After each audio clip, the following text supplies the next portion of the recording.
الحمد لله نحمده ونستعينه ونستغفره ونؤمن به ونتوكل عليه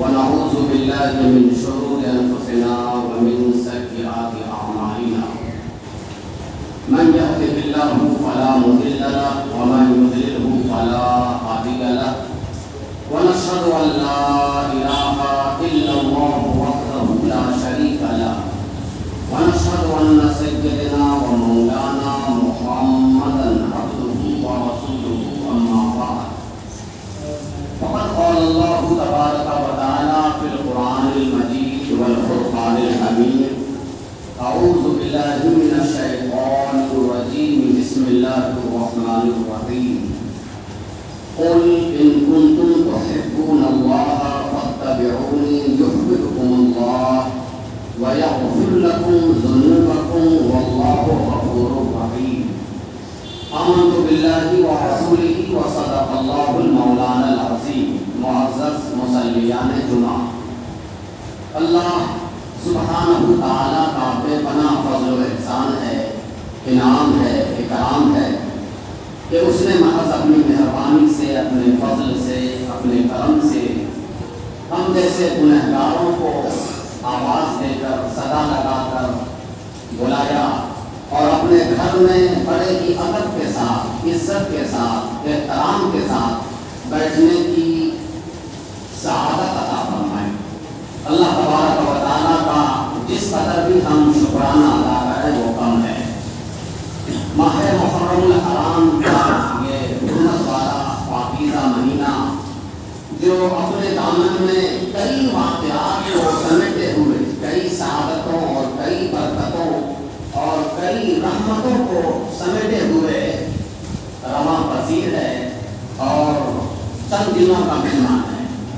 اس طرح یہ مہینہ حرمت والا جو حرام مہینہ ہے، جس کی ایک الگ پہچان ہے، ایک الگ شناخت ہے، یہ مہینہ بھی ہماری زندگی سے رخصت ہو جائے گا اور پھر ہم ایک عام مہینے میں داخل ہو جائیں گے۔ اس سے پہلے کہ میں کچھ باتیں عرض کروں، آئیے نہایت ہی ادب کے ساتھ حضور نبی اکرم صلی اللہ علیہ وآلہ وسلم کی بارگاہ میں بسط احترام درود و سلام پڑھنے کی سعادت حاصل کریں۔ پڑھیں اللہم صلی علی سیدنا و مولانا محمد وعلی آل سیدنا و مولانا محمد بارک وسلم صلاۃ و سلاما علیک یا سیدی یا رسول اللہ، صلاۃ و سلاما علیک یا حبیب اللہ صلی اللہ علیہ وآلہ وسلم۔ ہر شخص یہ چاہتا ہے کہ اللہ تبارک و تعالی اسے پسند فرمائے، اللہ تعالیٰ اسے قبول فرمائے، اللہ تعالیٰ اس سے راضی ہو جائے۔ اللہ کی رضا پانا، اللہ کی خوشنودی کا طالب ہونا، یہ ہر شخص چاہتا ہے۔ ظاہر ہے جو بندہ ہے وہ خالق سے راضی ہونے کی تمنا کیوں نہ کرے؟ بندہ ہے تو وہ اپنے مالک کی رضا پانے کی کوشش بھی کرتا ہے اور کوشش کرنی بھی چاہیے۔ جب اللہ تبارک و تعالیٰ کی رضا کسی کو مل جائے تو پھر اس کا کیا کرنا کہ اللہ تعالیٰ اس سے راضی ہے، اللہ تبارک و تعالیٰ کی بارگاہ میں یہ مقبول ہے، اللہ تعالیٰ کی بارگاہ میں یہ محمود ہے، یہ بخشا ہوا ہے، یہ مقبول ترین بندہ ہے، اس کا کیا کرنا؟ تو اللہ تبارک و تعالیٰ کی رضا پانے کا بھی ایک طریقہ ہے۔ اللہ تعالیٰ کی دوستی کیسے ملے گی؟ اللہ تبارک و تعالیٰ کی محبت ہمیں کیسے ملے گی؟ وہ راستہ کیا ہے؟ وہ طریقہ کیا ہے؟ وہ کون سا ذریعہ ہے؟ وہ کون سی راہ ہے جس راہ پہ چل کر ہم اللہ کی دوستی پالیں، اللہ کی محبت پالیں، اللہ کی قربت پالیں؟ تو یہ تو جاننا بہت ضروری ہے کہ وہ راستہ ہے کیا، وہ طریقہ کون سا ہے جس طریقے کو اپنا کر ہم اللہ کی محبت پالیں، اللہ کی دوستی بھی پالیں، اللہ کی رضا بھی پالیں۔ تو اللہ تبارک و تعالیٰ نے خود ہی وہ طریقہ اپنے بندوں کو بتا دیا ہے، وہ راستہ اللہ تعالیٰ خود ہی اپنے بندے کو رضا مل جائے گی، اس راہ سے گزرو گے تو میری قربت مل جائے گی، یہ ذریعہ اختیار کرو گے، یہ وسیلہ اختیار کرو گے تو پھر تمہیں میری رضا مل جائے گی۔ تو بندے نے عرض کیا کہ اللہ ہمیں تو تیری رضا درکار ہے، ہمیں تو تیری محبت درکار ہے، ہمیں تو تیری دوستی درکار ہے، اے اللہ اب تو ہی بتا دے کہ وہ راستہ کیا ہے، ہم وہ کون سا عمل کریں کہ تیری دوستی تک پہنچ جائیں، تیری رضا تک پہنچ جائیں، تیری قربت تک پہنچ جائیں، تیری بارگاہ تک پہنچ جائیں، اے اللہ تو ہی بتا دے۔ تو اب اللہ تبارک و تعالی اپنے بندوں کو ایک سبق سکھاتا ہے، اپنے بندوں کو ایک راہ بتاتا ہے، ایک ذریعہ دیتا ہے کہ دیکھو میری دوستی پانی ہے، میری رضا کا تعلق ہو تو ایک یہ راہ اختیار کرو۔ تو اللہ تبارک و تعالیٰ یہ تو آپ اچھی طرح جانتے ہیں کہ جب اللہ تعالیٰ کو کچھ کہنا ہو، اپنے بندوں کے لیے کچھ خطاب کرنا ہو، بندوں کو کچھ دینا ہو تو ڈائریکٹ اللہ تعالیٰ کسی پر وہ بات نازل نہیں فرماتا، کسی پر اللہ تعالیٰ وحی نہیں فرماتا، وحی کے لیے اللہ تعالیٰ نے اپنے خاص بندوں کو چن لیا ہے، وہ نبی ہے، وہ رسول ہے، اللہ تعالیٰ نے وہ چن لیا ہے جس پر وحی کرنی ہے۔ عام بندوں کو، ہم جیسے بندوں کو خطاب کرنے کے لیے اللہ تعالیٰ ڈائریکٹ ہم سے آپ سے خطاب نہیں فرماتا، اور اللہ تعالیٰ کی یہ شان بھی نہیں ہے کہ ہر شخص سے خطاب کرے، اللہ تعالیٰ کا معاملہ ہی الگ ہے۔ وہ پروردگار فرماتا ہے ما کان لبشر ان یکلمہ اللہ، یعنی کوئی بھی بشر ایسا نہیں ہے کہ جس سے اللہ تعالیٰ ڈائریکٹ کلام کرے، سوائے ان نبیوں اور رسولوں کو جن کا انتخاب اللہ تعالیٰ نے فرما لیا ہے۔ تو اللہ تبارک و تعالیٰ اپنے محبوب دانائے غیوب سید المرسلین شفیع المذنبین رحمت للعالمین صلی اللہ علیہ وآلہ وسلم کو مخاطب فرمایا، خطاب فرمایا۔ اس کو اللہ تعالیٰ نے اپنے نبی کو خطاب فرمایا، اور جب اللہ نے نبی کو خطاب فرمایا تو کہا قل کہہ دیجئے، قل کا مطلب کہہ دیجئے، آپ فرما دیجئے۔ آپ قل پڑھتے ہیں، سبوں کو چاروں قل یاد ہے، قرآن مجید میں 5 قل ہے، 4 قل تو سب کو یاد ہے، 5واں قل شاید کسی کو یاد ہوگا سوائے اس کے کہ جو حافظ قرآن ہو، لیکن قل کئی مقام پر ہے۔ قل کا مطلب یہ ہے کہہ دیجئے، یہ فعل امر ہے، یعنی حکم دیا جا رہا ہے آپ کہہ دیجئے۔ ظاہر ہے کہ کہنا ہے اللہ کو، بندوں کو پیغام سنانا اللہ کو ہے، لیکن اللہ تعالیٰ اپنے محبوب سے کہہ رہا ہے کہ اے میرے محبوب، اے میرے حبیب، آپ کہیے، قل آپ کہیے، کیا کہیے؟ ان کنتم تحبون اللہ، اگر تم اللہ کو دوست بنانا چاہتے ہو، اگر تم اللہ کی محبت پانا چاہتے ہو، اگر تم اللہ کی رضا پانا چاہتے ہو، تم دوستی کا دم بھرتے ہو کہ اللہ ہم تیرے دوست بن جائیں، اے اللہ ہم تیرے محبوب بن جائیں، دوستی کے خواہش مند ہو، ان کنتم تحبون اللہ، اگر تم اللہ کی محبت کا دم بھرتے ہو۔ یہ اللہ تعالیٰ پیغام دے رہا ہے، اپنے بندوں سے کہہ رہا ہے کہ میرے محبوب آپ ان لوگوں سے کہہ دیجئے، اپنی امت کو پیغام سنا دیجئے، پیغام محبت سنا دیجئے، پیغام دوستی سنا دیجئے، دوستی کا پیغام، محبت کے حصول کا پیغام آپ سنا دیجئے۔ ان کنتم تحبون اللہ، اگر تم اللہ کو دوست بنانا چاہتے ہو، دوستی اختیار کرنا چاہتے ہو، تو بس ایک کام کرو۔ وہ کام کیا کرو؟ اللہ کے رسول صلی اللہ علیہ وآلہ وسلم سے اللہ تعالیٰ فرما رہا ہے آپ کہیے فاتبعونی، فاتبعونی، اپنی مبارک انگلی کو اپنی ذات کی طرف گھمائیے اور کہیے فاتبعونی، میری اتباع کرو، میری پیروی کرو، مجھ سے دوستی کرو، مجھ سے محبت کرو، مجھ سے عقیدت رکھو، میری رضا پاؤ، میری اتباع کرو، میرے نقش قدم پر چلو، فاتبعونی۔ پتا چلا کہ اللہ کی دوستی پانے کا معتبر ذریعہ، معتبر راستہ، معتبر طریقہ، مقبول ترین راستہ اتباع رسول ہے، اطاعت رسول ہے۔ تو اللہ تعالیٰ نے خود کہہ دیا قرآن مجید میں، سورہ آل عمران میں اللہ نے خود کہہ دیا فاتبعونی، اے میرے محبوب آپ کہیے کہ میری اتباع کرو، میری پیروی کرو۔ اور جب تم میری اتباع کرو گے، میری پیروی کرو گے، مجھ سے محبت کرو گے، تو اس کا صلہ، اس کا نتیجہ یہ ہوگا، تمہیں یہ ملے گا کہ یحببکم اللہ، اللہ تعالیٰ پھر تمہیں دوست بنا لے گا، اللہ تعالیٰ تم سے راضی ہو جائے گا، اللہ تعالیٰ اپنی رضا تمہیں لٹا دے گا، اپنی رضا سے تمہیں نہلا دے گا، اپنی رضا دے دے گا، یحببکم اللہ۔ اور جب اللہ تعالیٰ اپنی رضا دے دے گا، اپنی محبت سے تمہیں نہلا دے گا، تو پھر اس کا نتیجہ پھر کیا ہوگا؟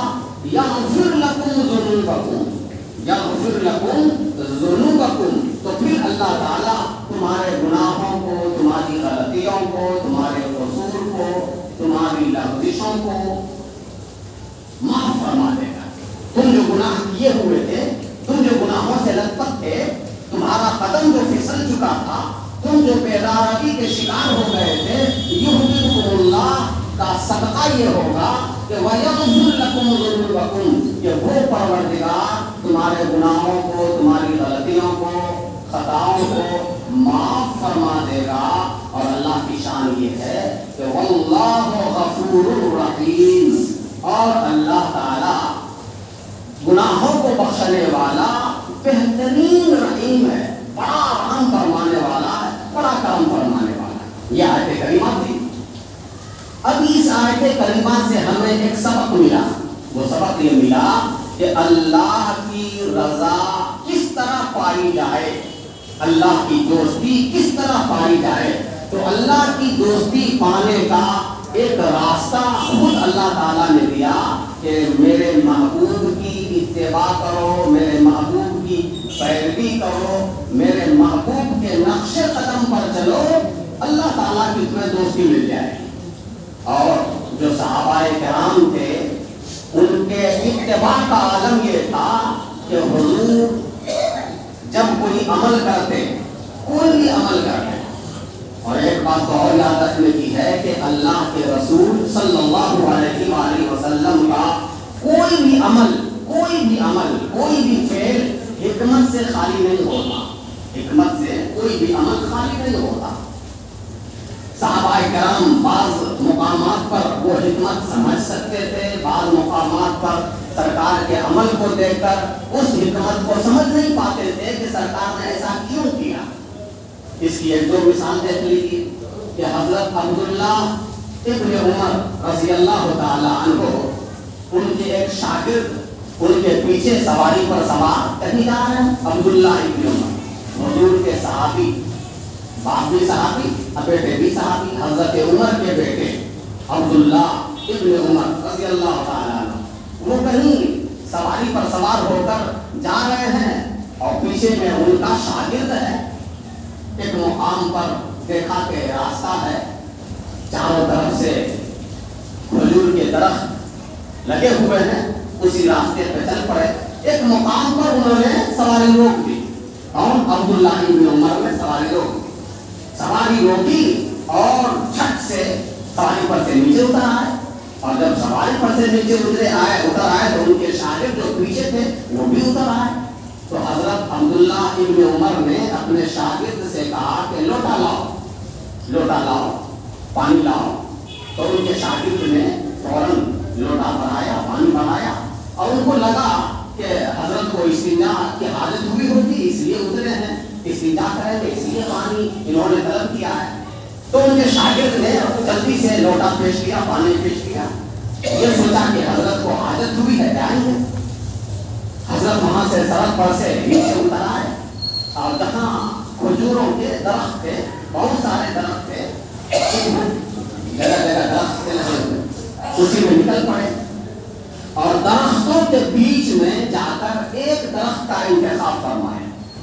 عبداللہ ابن عمر یہ ملاحظہ فرما رہے ہیں, مشاہدہ کر رہے ہیں کہ وہ عبداللہ ابن عمر جا رہے ہیں, ان کے شاگرد یہ منظر دیکھ رہے ہیں کہ حضرت وہاں کیوں گئے.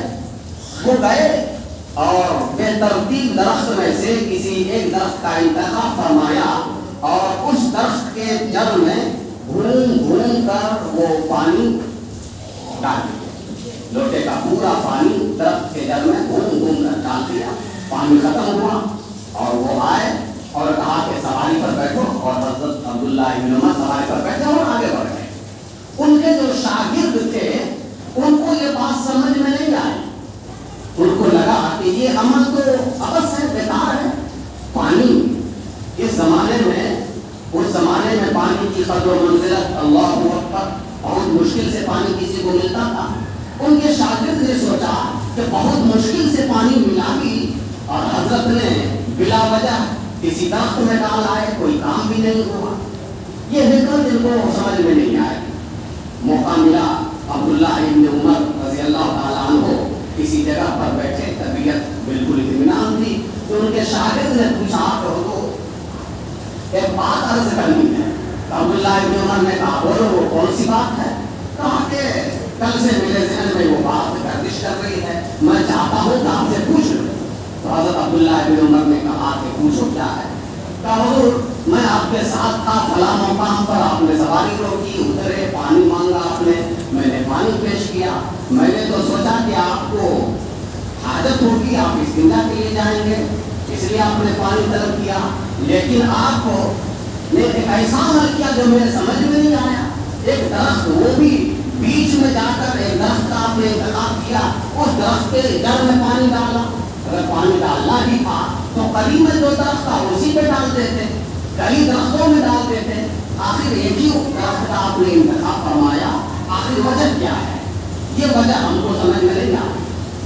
تو حضرت عبداللہ ابن عمر رضی اللہ تعالیٰ عنہ مسکرا پڑے, ٹینشن ہوئے اور کہا کہ اے میرے شاگرد رشید, یہ جو تم مجھ سے سوال کر رہے ہو ابھی, ٹھیک یہی واقعہ, یہی منظر, یہی سین, یہی نقشہ ایک روز میری زندگی میں ہوا. وہ کیا ہوا کہ میں حضور کے ساتھ سواری پہ تھا, حضور صلی اللہ علیہ وآلہ وسلم کے ساتھ میں سواری پر تھا, اور میں کہیں جا رہا تھا حضور کے پیچھے پیچھے. اسی مقام پر سرکار دو عالم نے سواری روکی.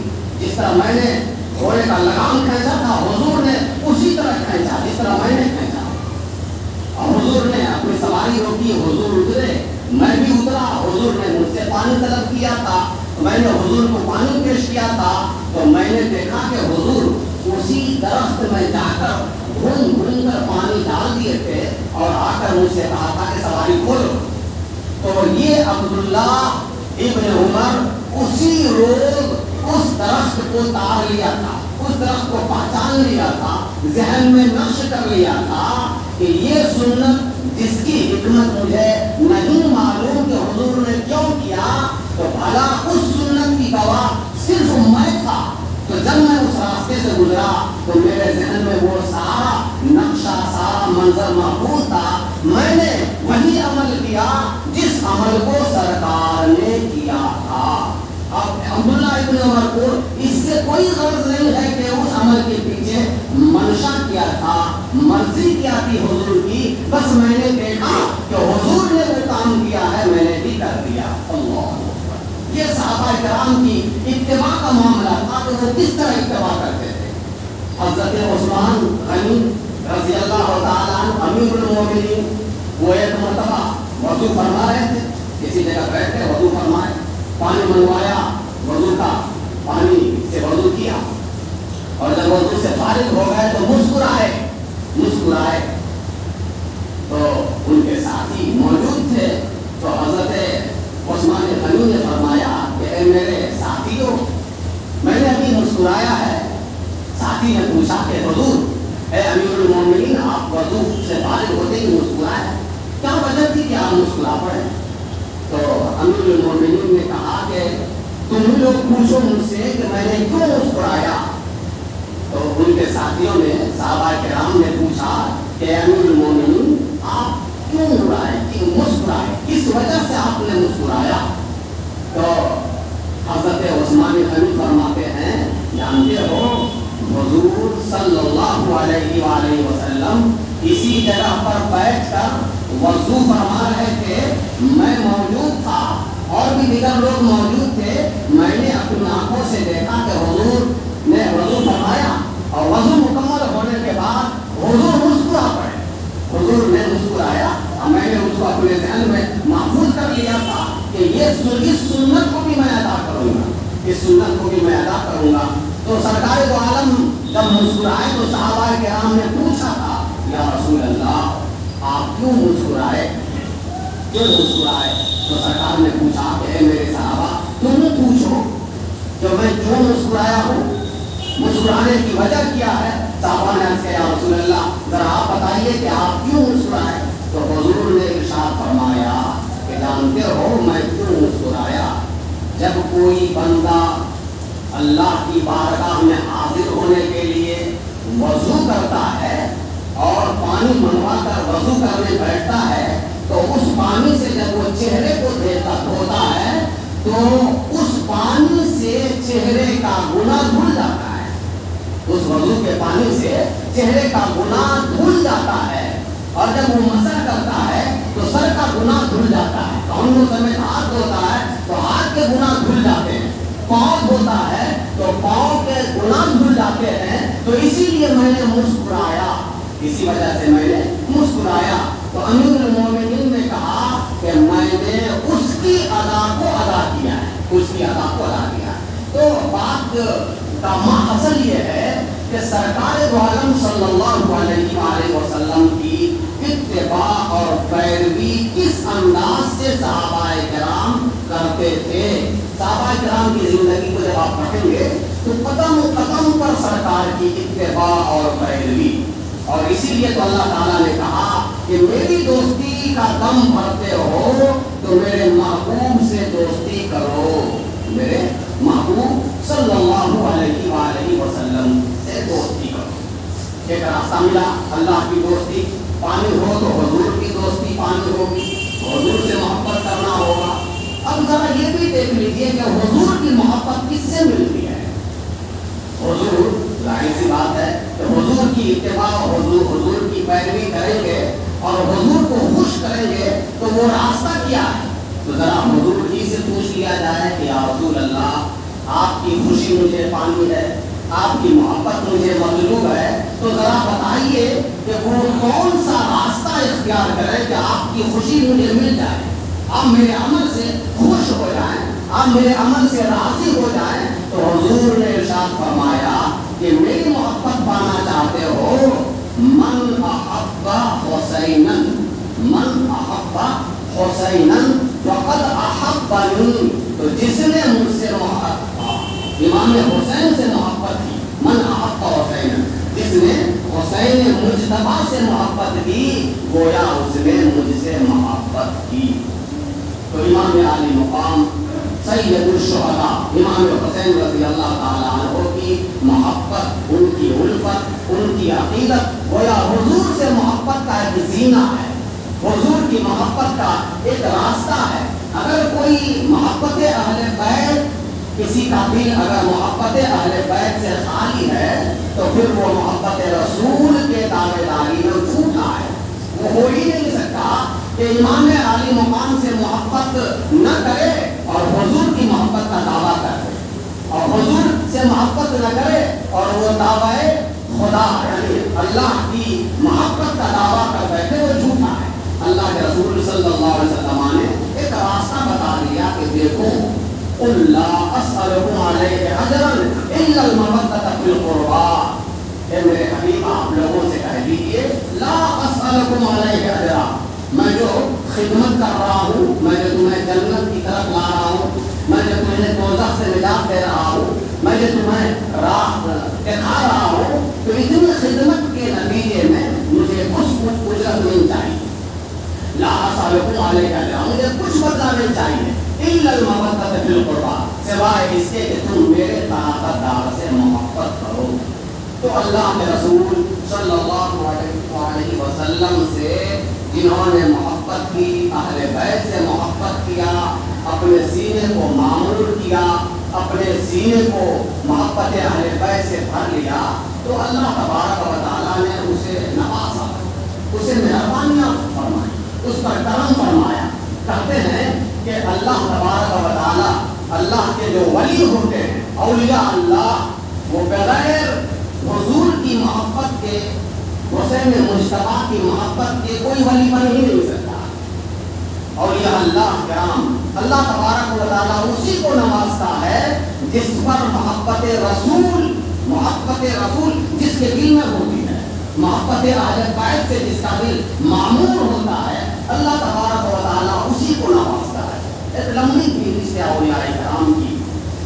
ان اولیاء کرام میں ایک بڑا نام سلطان المشائخ اعلیٰ سرکار حضرت حافظ شاہ ولی الدین قادری عربی علیہ الرحمہ کا ہے، جن کا کل عرس مبارک 24 اور 25 محرم الحرام کو آرا شریف میں جن کا مزار ہے۔ اور بڑے پائے کے بزرگ، اللہ والوں میں ان کا شمار بہترین بزرگ، 121 سال پہلے جن کا 25 محرم الحرام کی شب 12 بجے وصال ہوا تھا۔ کہتے ہیں کہ بہت بڑے ولی، اور اللہ تبارک و تعالیٰ جب کسی کو نوازتا ہے تو کثرت کے ساتھ نواز دیتا ہے، اور اللہ تعالیٰ کا وعدہ بھی ہے، ان الذین آمنوا وعملوا الصالحات سیجعل لهم الرحمن ودا، بلا شبہ جس نے ایمان لائے اور نیک اعمال کیے تو اللہ تبارک و تعالیٰ قریب اس کی شہرت کو عام فرما دیتا ہے۔ نیک نامی کے ساتھ اللہ تبارک و تعالیٰ اس کو اس دنیا میں نواز دیتا ہے، لوگوں کے درمیان اس کی محبت کو پھیلا دیتا ہے۔ حضرت شاہ فرید الدین عربی رحمۃ اللہ علیہ، جن کا عرس مبارک کل ہے، کہتے ہیں کہ اللہ تعالیٰ نے بے شمار خوبیوں سے نوازا۔ ان کی ایک خوبی یہ تھی کہ اللہ تعالیٰ نے انہیں سلب الامراض کی صفت عطا فرمائی۔ سلب الامراض، اب یہ سلب الامراض کیا؟ مرض کی جمع ہے امراض۔ ایک آدمی بیمار پڑتا ہے، ایک آدمی پریشان ہوتا ہے، اور بیماری کے لیے وہ دوائی بھی کرتا ہے، حکمت بھی کام کرتا ہے، دوائی لیتا ہے، مرض کی تشخیص کے بعد وہ دوائی لیتا ہے۔ تو سلب الامراض کا مطلب ہوا کہ مرض کو کھینچ لینا، مرض کو سلب کر لینا۔ اللہ تعالیٰ نے وہ خوبی دی تھی۔ کہتے ہیں کہ ان کے مریدوں میں سے ایک ایسا شخص تھا جو حکمت جانتا تھا، حکمت، وہ طب کا ماہر تھا، حکمت جانتا تھا، دوائی بناتا تھا، بیماریوں کی دوائی۔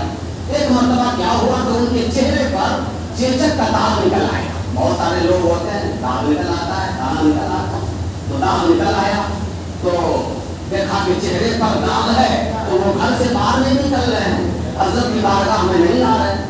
حضرت نے پوچھا بھی کہ وہ فلاں میری بارگاہ میں نہیں آتا، کئی دن سے ملاقات بھی نہیں ہے۔ کہا حضور آج کل وہ بیماری میں مبتلا ہے، چہرے پر داغ نکل آیا ہے، اور وہ اسی وجہ سے دربار میں حاضر نہیں ہوتا ہے۔ تو حضرت نے کہا کہ چلو جب وہ بیمار پڑا ہے تو میں بھی چل کر ان کی عیادت کر لوں۔ اس سے یہ پتا چلا کہ سنت رسول پر عامل ہوتے تھے اولیاء۔ جب پتا چلتا تھا کہ کوئی بیمار ہے، ان کی عیادت کو جاتے تھے۔ گئے تو دیکھا کہ ان کے جو مرید تھے، جو بیماری میں مبتلا تھے، چہرے پر دانا ہو گیا تھا، وہ اپنے ہاتھ سے وہ دوائی بنا رہے ہیں، کوٹ رہے کوئی چیز دوائی بنا رہے ہیں۔ تو حضرت نے کہا کہ کیا کر رہے ہیں آپ؟ کہا حضور آپ کو دیکھ رہے ہیں میرے چہرے کو، میں اسی چہرے کی اسی بیماری کی دوائی بنا رہا ہوں۔ تو حضرت نے کہا ادھر آؤ۔ حضرت نے ان کے چہرے پر ہاتھ پھیر دیا، اور جیسے ہی ہاتھ کا پھیرنا تھا کہ سارا داغ دھبا وہ سب ختم ہو گیا اور چہرہ پھر سے نورانی ہو گیا۔ حضرت سلب الامراض سے لوگوں کے مرض کو اپنے ہاتھ سے کھینچ لیتے تھے۔ یہ سب کیوں ہوا؟ اللہ تعالیٰ نے اپنے بندوں میں سے اکثر بندوں کو کیوں نوازا؟ وجہ صرف یہ تھی کہ انہوں نے دامن سرکار مصطفیٰ سے اپنے آپ کو وابستہ کر لیا تھا، دامن اہل بیت سے وابستہ کر لیا تھا، اور اسی لیے ان کی زندگی ہر لمحہ سنت رسول اتباع رسول پر گزرتا تھا، جس کے نتیجے میں اللہ تعالیٰ نے ان کو نوازا۔